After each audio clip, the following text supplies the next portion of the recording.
السلام علیکم ورحمۃ اللہ وبرکاتہ۔ جی بچوں، کیا حال ہے؟ ٹھیک ہے؟ سب خیریت؟ امید ہے کہ آپ اللہ کے فضل و کرم سے ٹھیک ٹھاک ہوں گے اور اللہ کی رحمتوں سے اور نعمتوں سے خوب انجوائے کر رہے ہوں گے، اور ساتھ ساتھ جو ہے اپنے اساتذہ کو دعاؤں میں یاد رکھے ہوئے ہوں گے۔ جی تو بیٹا، آج جو ہے ہم نے چوتھا لیکچر میں آپ کو دے رہا ہوں، اور پہلے میں آپ کو 3 لیکچر دے چکا ہوں اسلامیات کے، اور میں امید کرتا ہوں کہ آپ لوگوں نے جو ہے ان لیکچرز کو سنا ہوگا، اپنی بکس کو کھولا ہوگا اور بکس کی ریڈنگ کی ہوگی، ان کو یاد کیا ہوگا، اور ان پہ سب سے بڑی بات یہ ہے کہ آپ نے عمل کیا ہوگا۔ میں امید کرتا ہوں کہ آپ نے میری بات کو سنتے ہوں گے اور اس پہ عمل کرتے ہوں گے۔ جی تو بیٹا، آج ہم نے جو ہے ہمارا جو عنوان ہے وہ ہے انداز تربیت و تبلیغ۔ جیسا کہ آج کا لیکچر جو ہے وہ ہمارا بہت امپورٹنٹ لیکچر ہے، کیونکہ انداز، تربیت، تبلیغ، اگر یہ تینوں چیزیں اچھے انداز سے پیش کی جائیں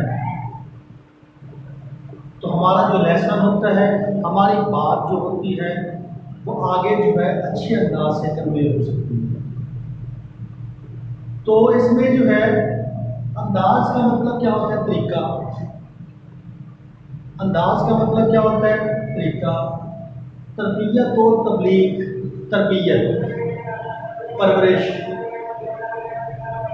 اور تبلیغ کا مطلب ہوتا ہے پہنچا دینا۔ تبلیغ کا مطلب کیا ہوتا ہے؟ پہنچا دینا۔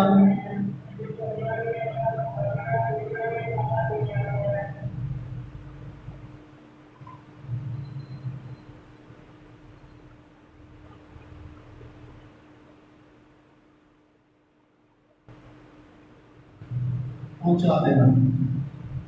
دیکھیے، آج کل جو ہمارے معاشرے میں، ہمارے گھروں میں، ہمارے ارد گرد جو ہے سب سے بڑا فقدان جو ہے وہ ہے تربیت کا۔ آج کل ہم جس فیملی میں بیٹھتے ہیں، جہاں بیٹھتے ہیں، وہاں پر سب سے پہلے یہ کویشچن ہوتا ہے کہ ہمارے بچوں کی تربیت اچھی نہیں ہے یا ہمارے بچوں کی تربیت بہت اچھی ہے۔ لیکن جب عملی طور پر مظاہرہ کیا جاتا ہے، دیکھا جاتا ہے، تو اس میں بہت ساری خامیاں ہوتی ہیں۔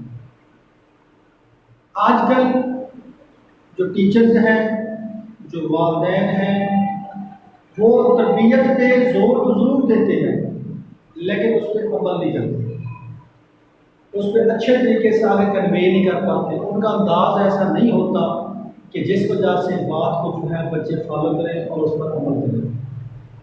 تو انداز جب تک اچھا نہیں ہوگا اس وقت تک ہم کسی بات کو کنوے نہیں کر سکتے، کسی بات کو ہم آگے نہیں پہنچا سکتے۔ تو اسلام جو ہے، ہمارا اسلام، ہمارا مذہب، ہمارا دین جو ہے وہ سب سے پہلے انداز پہ زور دیتا ہے، پھر تربیت پہ اور پھر تبلیغ۔ جب انداز اور تربیت ٹھیک ہوں گے تو تبلیغ آٹومیٹکلی جو ہے وہ اچھے انداز سے پیش ہوگی۔ حضور پاک صلی اللہ علیہ وسلم کا انداز یہ تھا کہ جب دھیمی آواز میں بات کرتے اور جب سمجھانے کی بات ہوتی تو آپ صلی اللہ علیہ وسلم ایک بات کو 3 دفعہ ریپیٹ کرتے تھے۔ جب 3 دفعہ ریپیٹ کرتے تھے تو جس کو پہلے سمجھ نہیں آتی وہ دوسری دفعہ سمجھ جاتا، جس کو دوسری دفعہ سمجھ نہیں آتی اس کو تیسری دفعہ سمجھ آتی، اور اس طرح وہ بات کو آگے بڑھا۔ تو ہمارا جو ہے یہ لیکچر ہے، یہ تبلیغ کے لفظی معنی ہے پہنچا دینا، اور تبلیغ اسلام یہ ہے کہ اللہ کا دین لوگوں تک پہنچا دیا جائے۔ ہم اپنی زبان میں قریباً اس مقصد کے لیے ایک لفظ استعمال کرتے ہیں، نصیحت۔ یہ بھی تبلیغ ہے۔ آج کل ہر بندہ جو ہے وہ نصیحت کرنے پہ تلا ہوا ہے، ہر بندہ نصیحت کرتا ہے، لیکن میرا یہ دعویٰ ہے کہ جو انسان خود کام نہیں کرتا، جب وہ دوسروں کو بتائے گا تو اس بات کا عمل نہیں ہوگا، اس بات کا اثر نہیں ہوگا۔ تو سب سے پہلے خود اس کو اپنے آپ پہ اپلائی کریں، اپلائی کرنے کے بعد پھر جو ہے جب آپ دوسروں کو بتائیں گے اور انداز اچھا ہوگا، اگر تربیت کرنے کی نیت ہوگی اور تبلیغ اچھی انداز سے پہنچ سکے گی۔ اب نصیحت کے لفظی معنی کیا ہے؟ نصیحت کے لفظی معنی ہے خیر خواہی، یعنی دوسروں کی بھلائی چاہنا۔ خیر خواہی کی انتہا یہ ہے کہ نبی صلی اللہ علیہ وسلم نے خود تکلیفیں اٹھا کر اور اذیتیں جھیل کر لوگوں کو جہنم کا ایندھن بننے سے بچانے کی پوری کوشش کی۔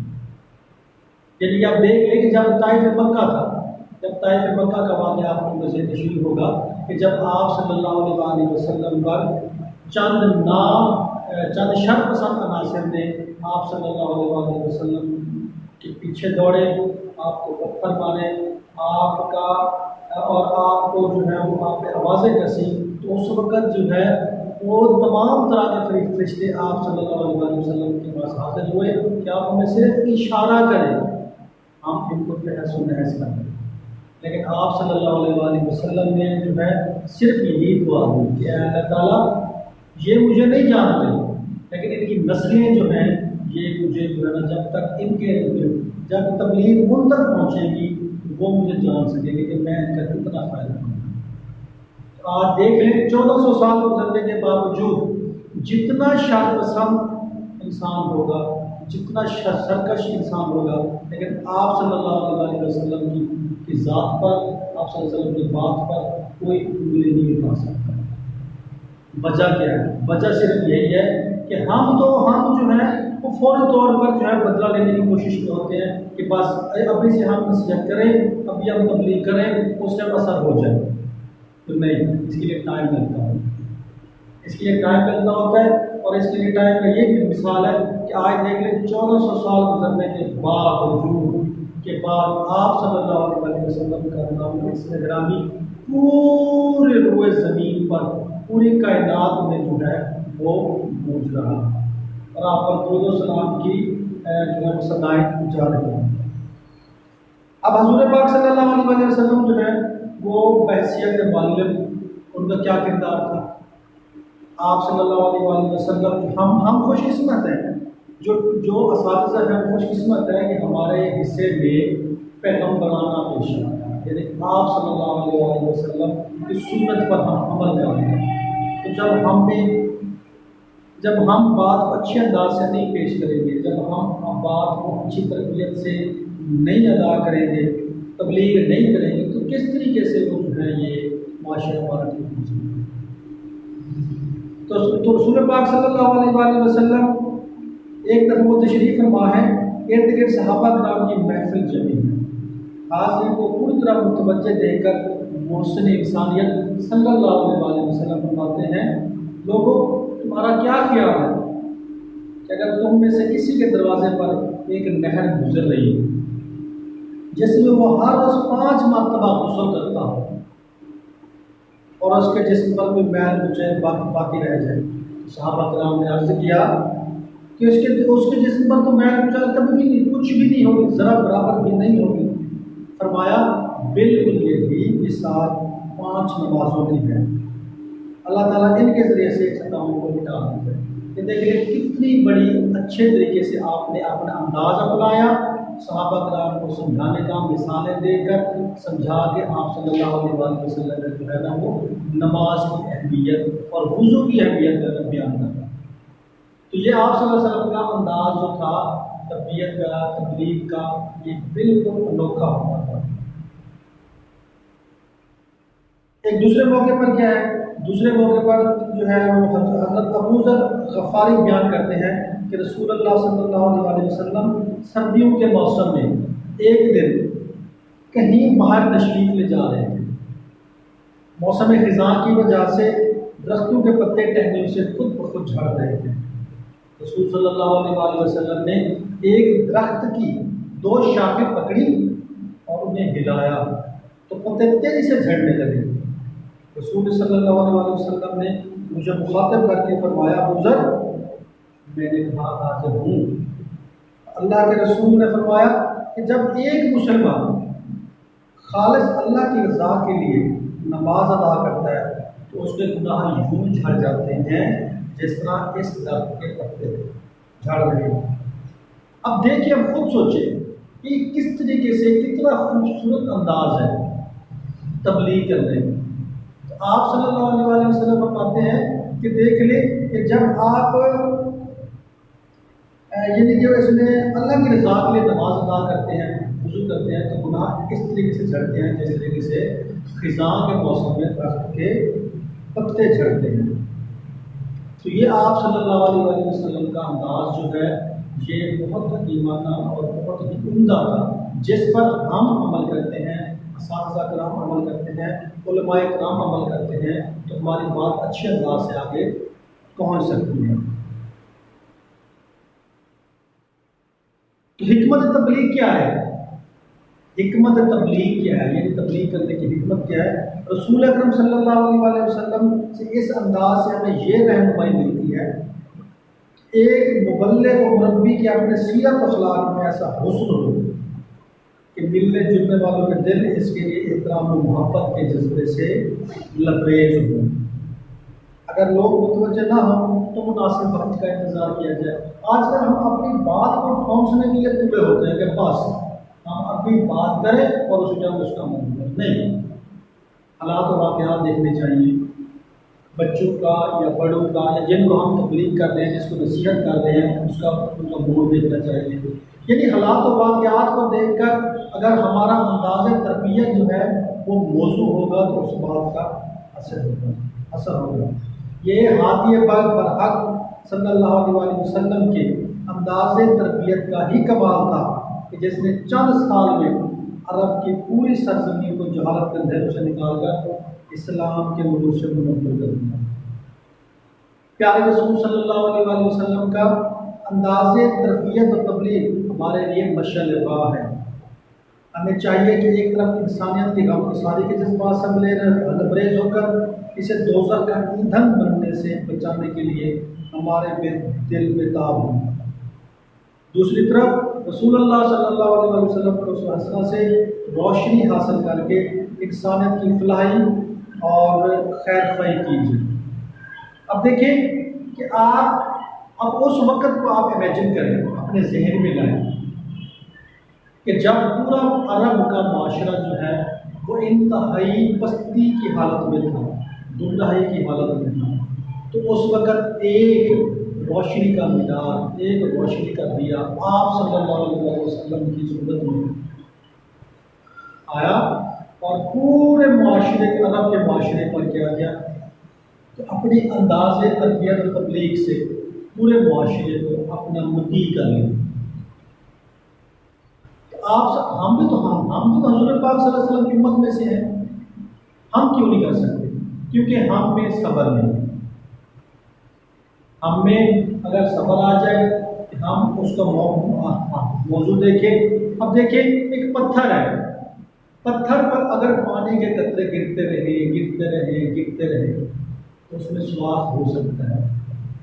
تو ایک انسان ہے، جب ہم اس کو تربیت کرتے رہیں، نصیحت کرتے رہیں، تو وہ کیوں اس پہ جو ہے وہ اثر نہیں ہوگا، ضرور اثر ہوگا۔ ہمارا ایمان ہے، ہمارا یقین ہے کہ اگر ہمارا انداز تربیت تبلیغ اچھا ہوگا تو ہم کوئی بھی اچھی بات کو جب ہم کنوے کریں گے، جب ہم دوسروں تک پہنچائیں گے تو اس کا ضرور اثر ہوگا۔ تو میں امید کرتا ہوں کہ اللہ تعالیٰ جو ہے میرے اس لیکچر کے ذریعے سے آپ لوگوں میں بھی یہ شعور پیدا ہو، میری بات آپ سنیں، اپنی بات کو آپ کسی اور میں کنوے کریں۔ اسی طریقے سے ہمارے معاشرے کی بھلائی ہے، خیر خواہی ہے، اسی طریقے سے ہم اپنی بات کو اچھے طریقے سے جو ہے وہ بیان کر سکتے ہیں، اور اس میں نماز کا حکم دیں، تلاوت کا حکم دیں، بڑوں کی عزت کا حکم دیں، سمجھائیں بچوں کو، بڑوں کو، سب کو۔ دیکھیں اگر ایک گھر میں جو ہے ماں جو ہے یا باپ ہے، اگر وہ نماز نہیں پڑھتے تو جب وہ بچوں کو کہیں گے تو وہ کس طرح اثر ہوگا؟ کبھی بھی اثر نہیں ہو سکتا۔ تو عمل سے زندگی بنتی ہے، جنت بھی جہنم بھی، یہ خاکی اپنی فطرت میں نہ نوری ہے نہ ناری۔ علامہ اقبال کا شعر ہے عمل، جب آپ خود عمل کریں تو اس کے بعد دیکھیں اگر آپ جو ہے وہ ظہر کی نماز، فجر کی نماز نہیں پڑھتے، آپ سے چھوٹ گئی تو اپنے آپ کو سزا دیں، کس طرح سزا دیں کہ ظہر تک آپ ناشتہ نہ کریں، ظہر تک آپ نے خود سزا دیں. ضروری ہے کہ آپ نے نماز نہیں پڑھی تو پولیس ہے یا آپ کو کوئی بندہ امام یا باپ کوئی آپ کو ملامت کرے گا. آپ ظہر تک ناشتہ نہ کریں، کچھ نہ کھائیں، یہ سزا ہوگی. ظہر کی نماز پڑھی کھانا شروع کر دیں، ظہر کی نہیں پڑھی اثر تک کھانا پینا چھوڑ دیں.